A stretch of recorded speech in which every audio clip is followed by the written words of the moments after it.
നിങ്ങളുടെ favourite shows ഇനി ഒരിക്കലും മിസ്സാവില്ല. ഇപ്പോൾ C5 കാണും നിങ്ങളുടെ ഫേവറേറ്റ് ഷോസ് തികച്ചും സൗജന്യമായി. എന്തുപറ്റി? താനാകെ മൂഡ് ഓഫ് ആണല്ലോ. നാളെ വിഷു അല്ലേ, അപ്പുറത്ത് വിഷുക്കണി ഒരുക്കുന്നതിന്റെ തിരക്കാ. അതിനെന്താ, നമുക്കും വിഷുക്കണി ഒരുക്കാലോ. ആദ്യം അച്ഛന്റെ കയ്യിൽ നിന്ന്, പിന്നെ ഏട്ടന്മാരുടെ. എല്ലാ വർഷവും അങ്ങനെയായിരുന്നു. ഇത്തവണ ഞാൻ ഒറ്റയ്ക്കായിപ്പോയി. ഒറ്റയ്ക്കല്ലല്ലോ, ഞാനില്ലേ. സാരില്ലടോ, നമുക്ക് നമ്മള് മതി. രാവിലെ വിളക്ക് കൊളുത്തി വെച്ച് പരസ്പരം കൈനീട്ടം കൈമാറി നമുക്ക് വിഷു ആഘോഷിക്കാം.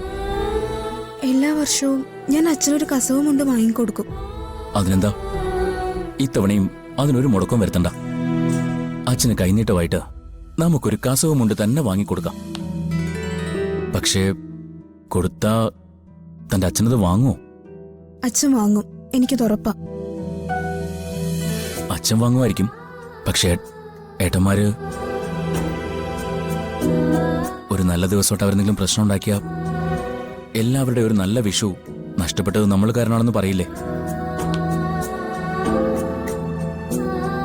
അതുകൊണ്ട് നമുക്ക് നമ്മുടെ വിഷു ഇവിടെ തന്നെ ആഘോഷിച്ചാൽ പോരെ. അവരുടെ ആഘോഷമൊക്കെ കഴിഞ്ഞ് നമുക്ക് അച്ഛന് കൈനീട്ടം കൊടുക്കാം. അതല്ലേ നല്ലത്? അത് മതി.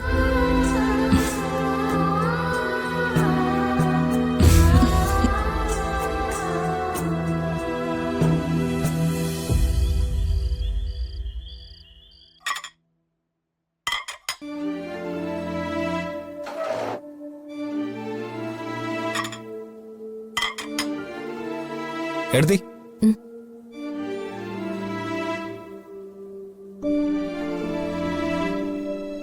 എടുത്തി എന്തിനാ അവർക്ക് വേണ്ടി ഇങ്ങനെ സംസാരിക്കുന്നത്? നന്ദേട്ട ഒരിക്കലും സമ്മതിക്കാൻ പോകുന്നില്ല. നന്ദേട്ട മാത്രമല്ല, ഞാനും. ഇത്രയ്ക്ക് വൈരാഗ്യം കാണിക്കേണ്ട കാര്യമുണ്ട് സന്ദീപേ? കാര്യമുണ്ട്. അവള് മറ്റാരെ കല്യാണം കഴിച്ചാലും ഞങ്ങൾ അംഗീകരിക്കുമായിരുന്നു. അന്ന് അവള് നമ്മളോട് ചെയ്തൊക്കെ എടുത്തി മറന്നുപോയോ?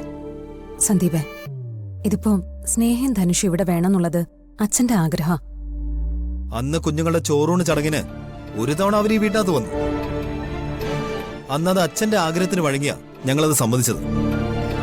പക്ഷേ ഇനിയത് പറ്റില്ല. വാശിയും വൈരാഗ്യവും എല്ലാ കാലത്തും കൊണ്ടു നടക്കാനുള്ളതല്ല. പരസ്പരം യുദ്ധം ചെയ്തും കൊന്നിട്ടും മാത്രമല്ല ജയിക്കുന്നത്. ക്ഷമിക്കുന്നതും വലിയൊരു ജയം തന്നെയാ.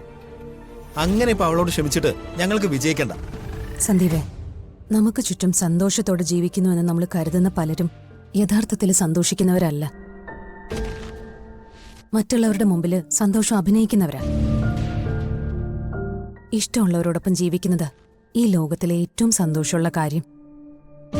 ഇഷ്ടമില്ലാത്തവരോടൊത്തുള്ള ജീവിതത്തിലെ ഏറ്റവും വലിയ ദുരന്തവും.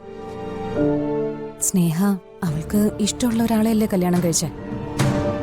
സ്നേഹയുടെ സന്തോഷമാണോ അതോ കണ്ണീരാണോ നിനക്ക് കാണേണ്ടേ?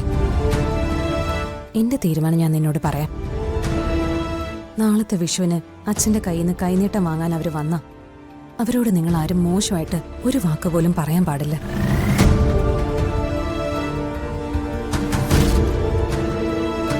പറഞ്ഞ പിന്നെ ഒരു വിഷുവിനും കൈനീട്ടം വാങ്ങാൻ ഞാൻ ഈ വീട്ടിലുണ്ടാവില്ല. ഇത് നന്ദേട്ടനോട് കൂടി നീ പറയ്.